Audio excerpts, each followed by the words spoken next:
My name is Evangelia Leclaire, and I am really delighted today to speak with Michael Smith. Michael Smith is an experienced business consultant helping organizations get their large programs of change which are failing back on track.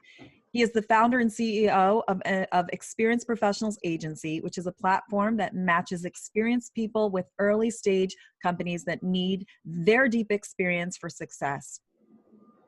Hey, Michael, I'm Evangelia. so delighted to have you. Thank you. I'm really great. Really delighted to be here with you, Evangelia, and thanks for putting together this great summit.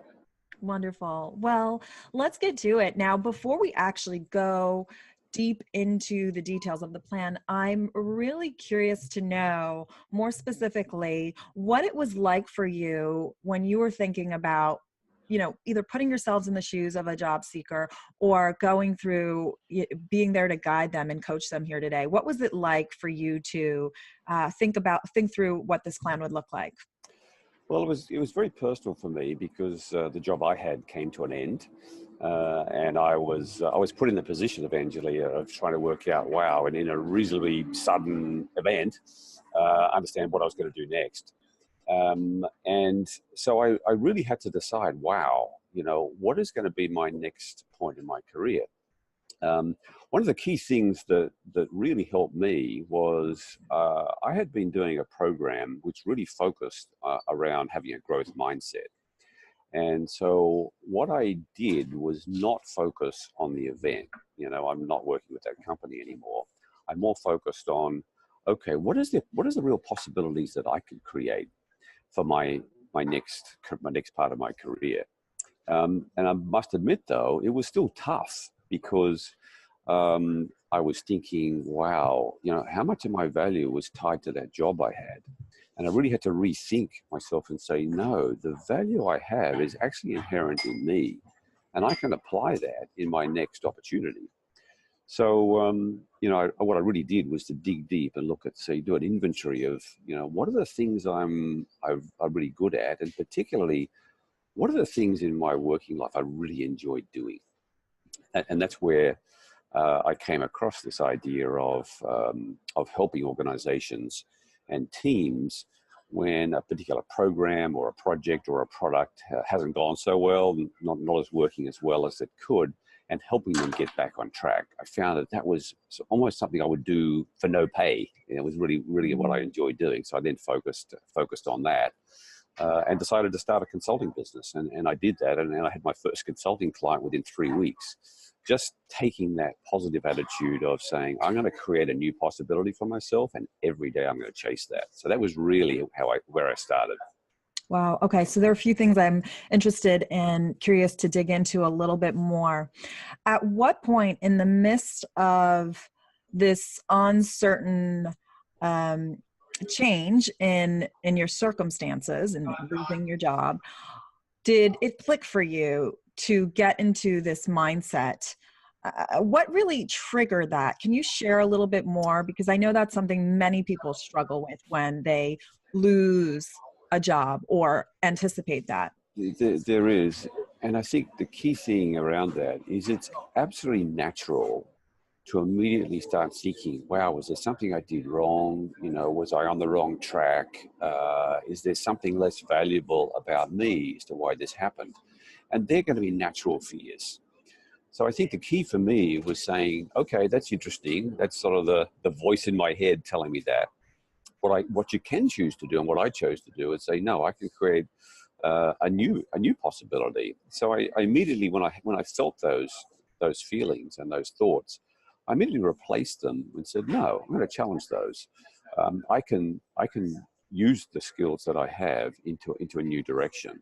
So I think it's recognizing, Evangelia, that you may have these somewhat negative, limiting views, but you can replace them at the same time with great new possibilities. And the key for that is to keep doing that and keep practicing doing that. So that's what I did. Every day I practiced, every day saying, wow, I have a unique value proposition.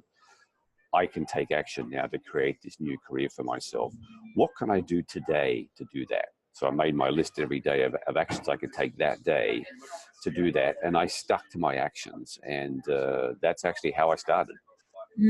I love it. And so I'm also curious to dig in because you're obviously doing that now, and you were able to understand your unique value proposition and create an action plan where you would be applying that forward. Can you share with us a little bit about what that looked like for you, what that process looked like for you to really come up with your unique value proposition? Well, it's a good thing. So I think what I did is I asked a question about.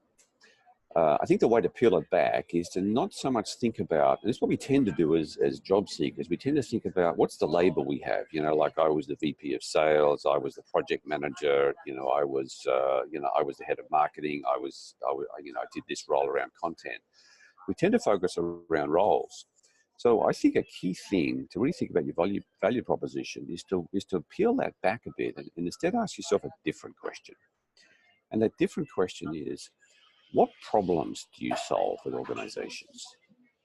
And I think that was a key thing that I started to do to peel back the onion. I said, what problems do I solve? And when you do that, you then start to get a bit closer about value, because when you think about it, when you're working with an organization, the greatest impact you can have is when you solve the core problems they have.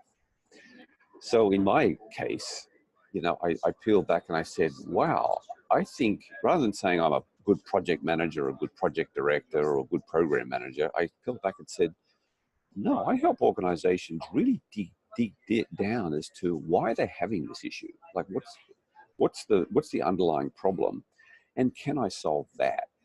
And I think if you do that, you can more directly understand where your value can be, because there's something I really landed on in my business too, where I'm matching experienced professionals with early stage companies, is I don't match in the traditional way a job title with someone's, or a job request with someone's job title. What I match is, what are the problems the organization's having and which professionals can solve that problem. So I really looked at what the problems were that I could solve. And that's how I really got to my value proposition. And that's where I started. Wow. And this is just so, I think, timely, and it's almost like a light bulb moment, because you being a guest here and knowing how important it is for people to get clear on what problems they solve for Yes. organization, and you being able to have that clarity and make the match. I'm just so curious to, just before we get into like the week by week, play by Okay. play, Sure. share a little bit more about how you help both clients of your own and even the employer, how you're able to discern what a potential employer, early stage company's problems are, and how you're able to elicit and help what your job seekers, your experienced professionals do the same. Yeah, I'll give you a concrete example. And this is something that's only occurred to me, or it happened in the last week or so with a client I was working with. So the client came to me and said that they needed commission-based salespeople to drive their sales. I said that it's a new company that really wanted to, drive their sales, quick and fast.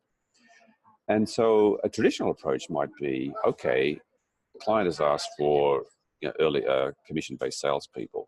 I should do what my client asked, and I should go and find commission-based salespeople. But instead of doing that, I use this approach of trying to peel it back and say, I wonder what the problem is he's trying to solve. So I asked him the question. I said, well, why do you feel you want to need commission-based salespeople? And I peeled it back and I said, in sales, there's really two pieces, right? There's the lead generation, then there's closing the sale, based on the warm lead. So I said, where are you having a problem? And he said, well, no, I have a great close process. When people understand my product, I close well. I said, our problem is really lead generation. And I said, I did a discussion a bit more, and I said, well, okay, that's interesting. How do you feel commission-based salespeople would generate more leads? He said, And I suggested to him that maybe your problem really is around lead generation. And he said, yeah, that's right. And I said, okay, I know somebody that's really good at helping put a lead generation process in place. And he says, yeah, and I connected them, they talked, and it was like the light bulb came on. And he said, Mike, if I'd just gone down the path of you giving me what I'd asked for, I wouldn't have been solving my problem. You helped me solve my problem. So there's an example of where peeling back the onion and really delving to say why they have this problem. I got a better result for my client. My client was ecstatic about the result. They said, wow, this is really powerful. So I know this is a process that works. Right. Find out what the problem is. Right. And how would that apply for the job seeker? In your experience, what would you say is an approach that a job seeker could take to get in front of a ideal employer's problems and to really go through a process where they dig a little bit deeper, do a little bit of, I call it like inquiry? Yeah, well, there's two steps. First step is to understand what is it that, based on the experience that you've had, what problems can you solve at companies? And just go back and ask you those questions.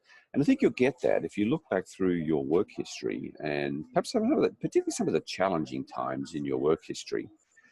Try to understand what were the problems that you were able to help the company solve. Write those down. And then when you target companies to work with in your job search, when you make contact with either the people who's the hiring manager or people who may know the hiring manager, start to ask them questions about why is it that the company thinks they should hire, a new head of sales or a new sales manager or a new production control manager or whatever the role is. Ask them a bit more about why do you think you want that? Would you mind sharing with me some of the problems and some of the issues that you're hoping this new role would attack? And then hopefully most of the time they'll start to tell you. Right. Ask the questions, they'll tell you. And then you can match that with the problems you solve. And then you can really bring this idea of client has a problem, company has a problem, I solve that problem. It's a bit the way the sales process works. I have a product, I have a solution to your problem. Connect those two. Much, much more likely that you'll have a very meaningful conversation. Right. Much more likely the hiring manager will say, wow, that's actually interesting. You actually understand what my base problem was and you solved that problem. Wow, you're really interesting to me. I think that's a key thing. So there's two steps. Right. And they're positioning themselves by gathering that insight.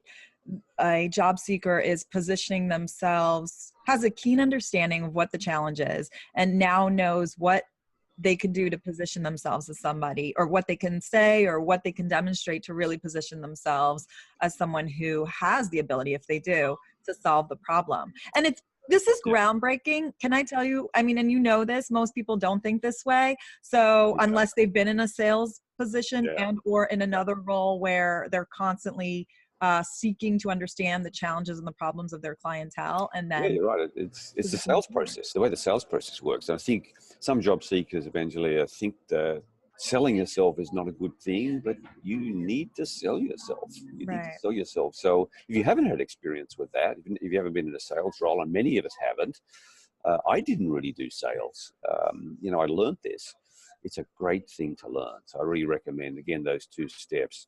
Look at what problems you think you've solved over your career, write them down, and then as you're peeling back with companies you're working with, ask them what the problems are or the issues are that you think this role needs to solve, and make those connections. It'll be much more powerful. Right. Okay, so one of the things that I'm really hearing as kind of like the bird's eye view theme of your plan is, well, part of it is experience matters. And that's really what you stand for as a professional and in the company that you're building. And then for the job seekers here and for this plan, what I've heard really stands out is really coming from that growth mindset and putting yourself forward in a position to add value and really propose that value forward after having understood what an employer's problem is. Can you now share with us, kind of give us the week by week, play by play of what you would recommend job seekers do within the 30-day period? Let's start with week one. What does that look like? So I think week one would be, that's where you need to look internally. Before you start looking at the marketplace, really look internally at your unique value proposition and write it out. Google what unique value proposition is. There's some great thought leadership out there. There's some great videos. There's some great TED Talks around this. So learn a bit about what this thing is called a unique value proposition and write yours down. And I said I gave you some tips to do that. Look at what are some of the problems, unique problems you think you've solved in your career over time, and write out statements about how you solve those problems and derive your unique value proposition out of that. So that's really, I think through week one, you can really focus on that. I think as we move forward from there, then start to target companies that you might like to work with. So that could be based on the industry that you're working in, or it could be based on the particular types of problems you solve. Is think about the key companies that you'd like to work with and write them down on a list. And then from there, think about, well, how can I get in contact with those companies? So go on LinkedIn, find people who work for those companies and see if through this first, second, or third connections that you can find a route to those people. Right. And it's amazing, truly the 6 degrees of separation actually works. And you're probably, from any person you find at a company, you're probably only 2 to 3 connections away from that person.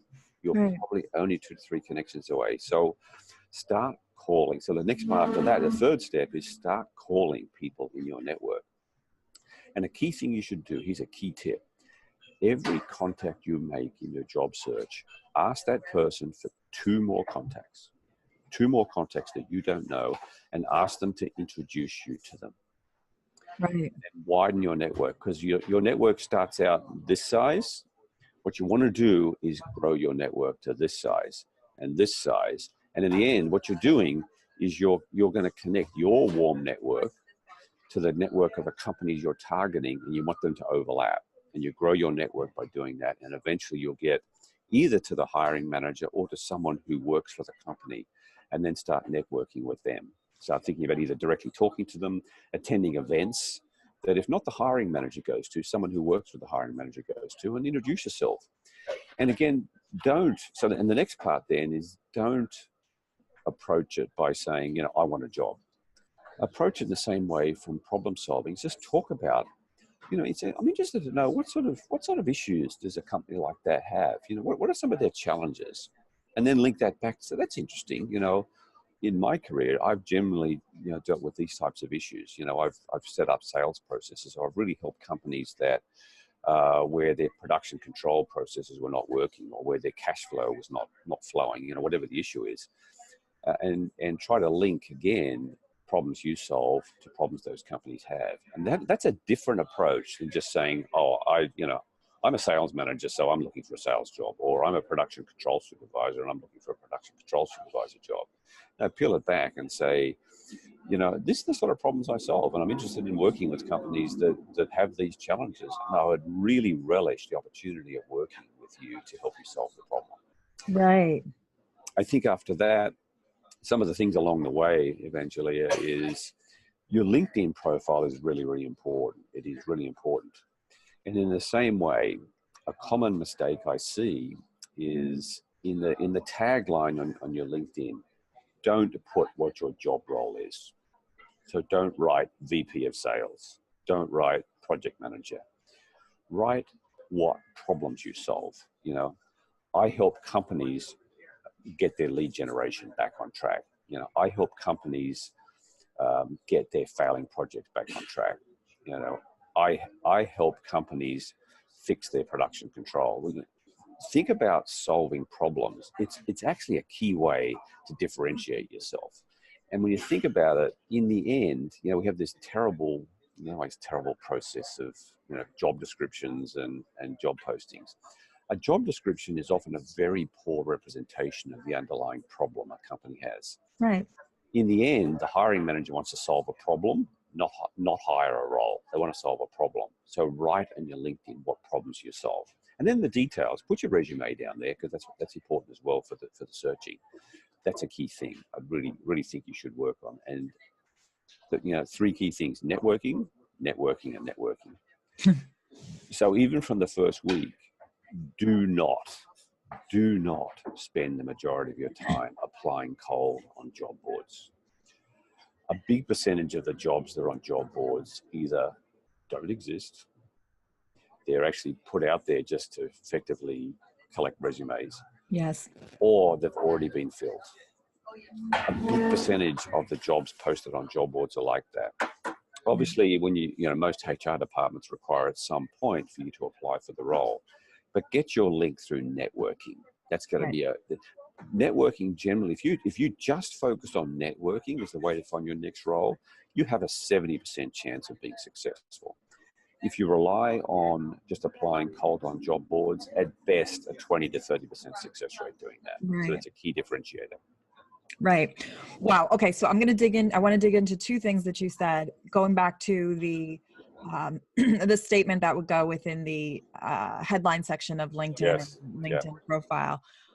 Um, and I want to connect the dots for our audience here, because I think this is important, because sometimes I know, particularly with the clients that I work with, they get stuck on what that statement is. They don't know what to write.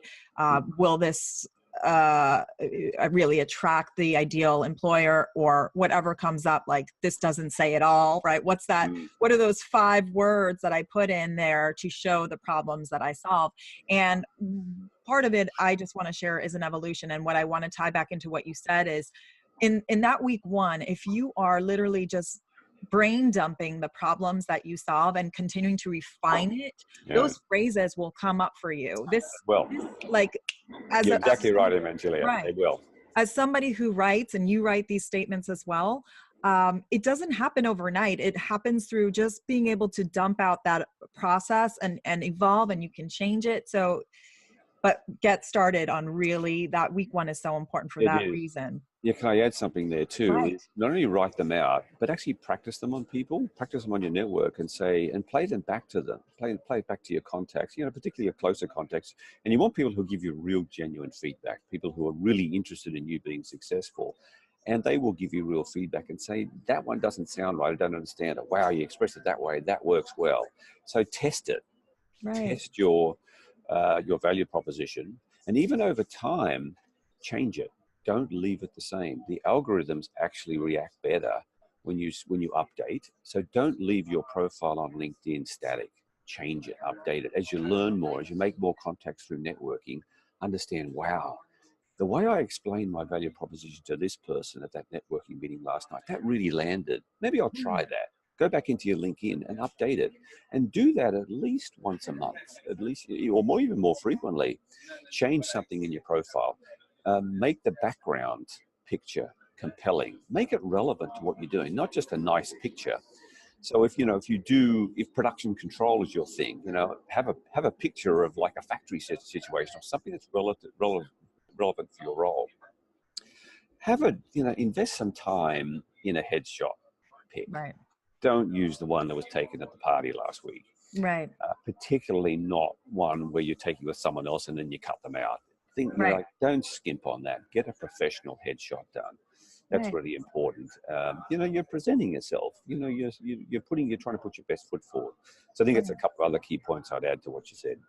Wonderful. Thank you. And so week 2 is all about now, like really just to sum up what I've heard and what you've shared thus far for what week 2 looks like, is now the positioning of your professional self and your value proposition forward through mediums like LinkedIn and other mediums that we may be aware of, but we might not have time to dig into right now. But then and also outreach, which from your perspective, I'm so curious to dig into this one. Okay. Sometimes people are hesitant to reach out unless they have their resume, their LinkedIn, all these assets ready. What's your perspective on that? I think it's a really good question. I mean, I'm really glad you asked me that. I think the key thing to have ready is your elevator pitch. Again, it's related to your value proposition, and you need to be able to deliver it in about 8 seconds. And when people first hear that, they say, that's not possible. Like, you're telling me my whole career you want me to bring down to 8 seconds? And I said, think about it from this perspective. I said, unfortunately, the average human being, when you first meet them, has an attention span of about 8 seconds. And just to put that in perspective, I think a goldfish has 10 seconds, but a human being has 8 seconds, literally, where they start wandering off on some other topic. So when you meet somebody, you need to be able to deliver your value proposition in 8 seconds. Something like, I help companies with programs of change that are failing. I help them get them back on track so they can meet their revenue goals or their customer acquisition goals. Stop. I delivered that in about, what was that, 8 seconds? That's what you got to get good at. And then if you catch someone's interest, they'll say, wow, that's interesting. Tell me more. Right. Don't go in with your, like, oh, well, hi, nice to meet you, Evangelia. I just wanted to give you my life history. Yeah. I started my career at age 23 and you go, and poor old Evangelia, natural thing is it's, frankly, okay, I know everyone's got a history, but you're pretty much interested in where's the connection to the person. So start off with that, be very succinct and practice it. It's actually the most valuable thing you can do in networking is practice your elevator pitch. That's my key tip there. Right. Right. Now, taking us into the reality, right, of what people face day to day, what are some of the challenges that you've, either through your own experience and or putting yourselves in the shoes of someone else in this position, what are some of the challenges that would come up and what are some of the roadblocks? One of the biggest challenges, I think, when we're applying for roles is the challenge of rejection and the fear of failure. And this is where the mindset thing really comes in, and it's so important. And I really recommend that job seekers, if they don't understand what we mean by having a growth mindset, and that's a growth mindset versus a fixed mindset. A growth mindset really thinks that's someone who's a lifelong learner, who's willing to learn new things, willing to put themselves out into something that's a bit more challenging, a bit scary, and going for it. Versus a fixed mindset that says, I've only done this job, so the next job can only be the same as that. You really got to have that growth mindset. And I think that the key thing is for that is to really move that forward and identify what that key growth mindset is. And actually, just remind me what the question was. I lost it. What are some of the challenges and roadblocks that come up along the way through this, like through the 30 days that people could anticipate? So I think a key roadblock or key challenge is rejection. And the way I'd really encourage you to think of rejection can feel like a failure. And it can feel bad and say, wow, I've got all this great experience and this company's not interested in me. There must be something wrong with me. The way I'd really encourage people to think about that is more think about, okay, that's interesting. They didn't recognize the value I have. Maybe what I should do is ask some questions about, well, I wonder why it was that you didn't see that I was useful to you. And some companies won't answer that question, partly for legal reasons. Right. But if someone can give you some insights as to why they didn't feel you were a good match for the role, it'd be great if you can understand what that is, learn from it, and maybe you need to vary your approach. You need to vary your pitch, vary your resume, vary your tagline. So try to learn from every new experience that you've got. And rather than treat rejection as failure, what rejection really is the next step towards getting you closer to success. That's an example of a growth mindset. And if you think of it like that, and so I tell you, the more rejections you get, the closer you are getting to success.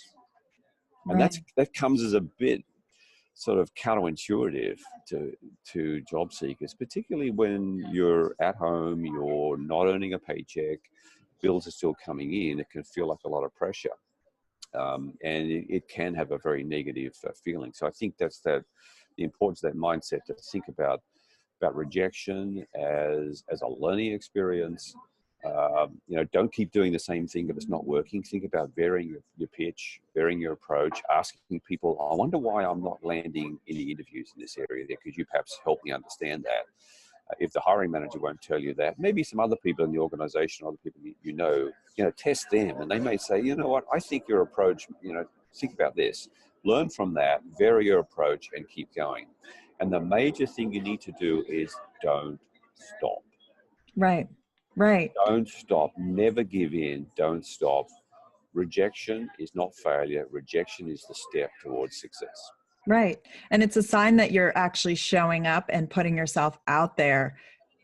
Yep. Not getting rejected is a sign that's almost like, well, how often are you Yeah. showing up to?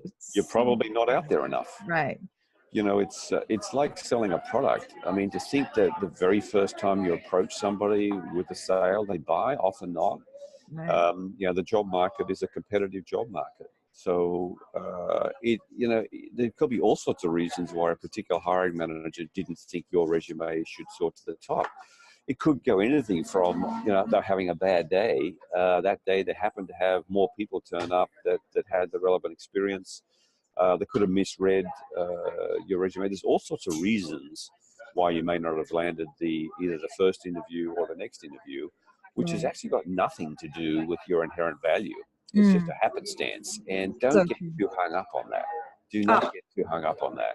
I love that. And you know what, really, it's almost what you just shared is so important for people to really, really hear and feel. It has nothing to do with your inherent value. Nothing. It's you think about it, the only reason it does is because we think it does. Right. Stop. Don't do that. When that thought comes into mind, replace it. You often can't stop the thought. Just say, that's interesting. Thanks, voice in my head for that. Thank you for that voice. Now, here's what I'm going to do. I'm going to keep tomorrow and this afternoon, I'm going to keep going, and I'm not going to stop. That's right. Everyone needs to hear the simple anchor to replace the thought, which is, that's interesting. Thank you. Yes. Real great mindset switch. Love that. Thank you so much. Okay, Michael, going into week 3 and 4, what does that look like? Give us the high level view of what week 3 and 4 would look like in these 30 days. Well, I think, now we're into really engaging with a company. So you've made your target list. You're widening your warm network. Identify networking opportunities. Is there a LinkedIn local where you operate? Go to those. Go to Meetup. If you don't know the Meetup app, go to the Meetup app. The Meetup app and also Eventbrite are full of networking opportunities. There's a business networking segment in those. Look to see through the networking opportunities that are available for those, what are networking opportunities where maybe the company or the types of individuals who work at the company you're targeting or the types of roles you're targeting attend, and go to those. Put yourself out there. And I'll give you one tip. Some of the best networkers I've seen are introverts. Counterintuitive. And I'll tell you why introverts can be some of the best networkers. Because an introvert, in the end, is inherently actually more interested in the other person than sometimes those of us who are extroverts. Those of us extroverts are naturally talking. We feel natural talking about ourselves. Introverts don't. So practice. Networking is a skill to practice. So again, the elevator speech is really, really important. So in that third week now, you're out there, you're actively networking, and don't stop networking. And every contact you made, ask for one or more another contact. You say, I'm targeting this company. Do you know anyone who may work at that company, or know of someone working at that company? Would you mind introducing me to those? And generally, if it's a face-to-face conversation, if they do, they'll often say, yeah, I can put you in contact with Joe or Sue or Bill. And then really work those and follow up. Right. Follow up is so important, Evangelia. It's the key thing. I'll give you a tip about sales. I come back to sales. Most salesmen will tell you that when you're prospecting, it's not the first contact that converts to the sale.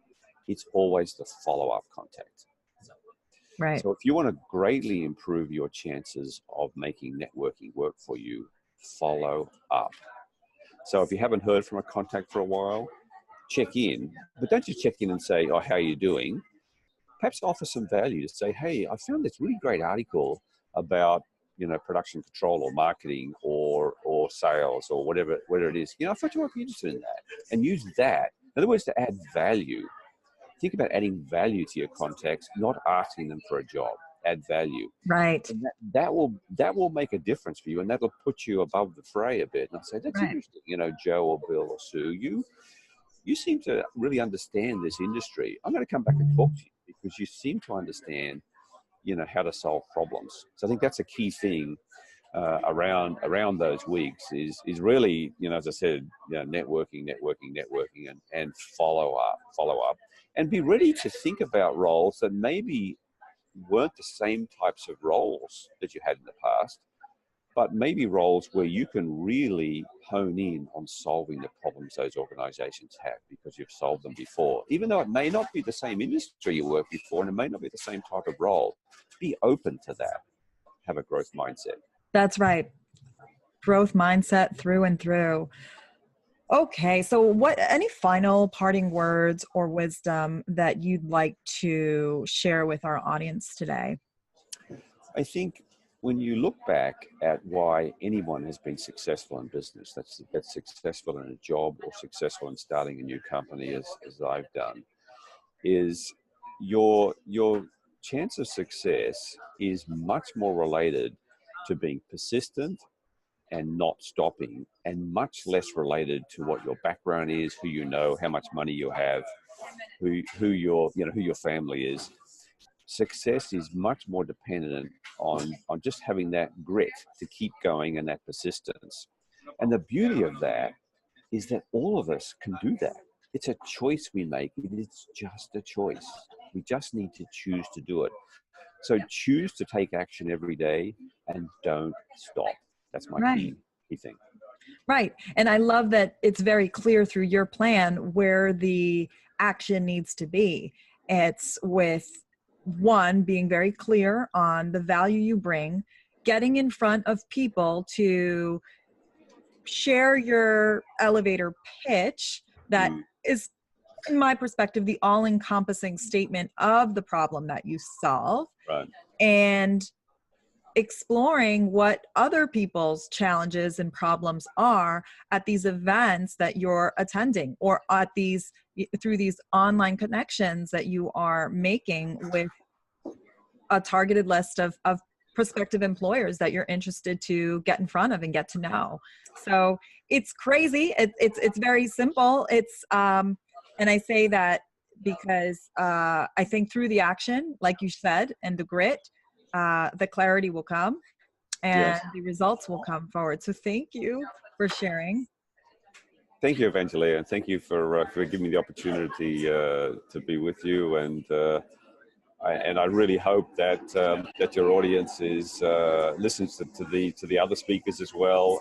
There's a number of us out there who've learned learned the hard way, and I really do appreciate the opportunity to pass on at least what I've learned.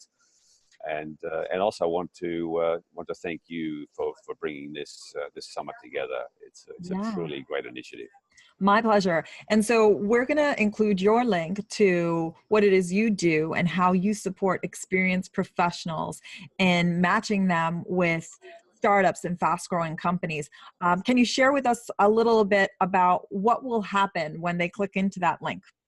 So what I'm doing is, as I said, connecting experienced people to early stage companies. And the real value proposition there is that I'm focusing on early stage companies and startups. The average success rate for a startup is about 20%. My idea is if we apply experience in those areas of the company which are really, really important for making a business operate, and have the founders focus on their unique product, their unique idea, and the true thing they're disrupting, bringing experienced people to do all the other facets of the business that are really necessary for business to be successful. If we do that, we can move the success rate for a startup from 20% to closer to 70%. That's the key value. So companies, I can find those experienced people for you. That's the company side of the website. If you're an experienced professional, sign up. And what I can do is connect you with companies that really need your deep experience, and particularly really need the value of the problems you solve to help solve their problems. Fantastic. Thanks so much, Michael, for all that you do. And I will connect with you again soon. Thanks, Evangelia. Bye-bye now. Bye. Bye.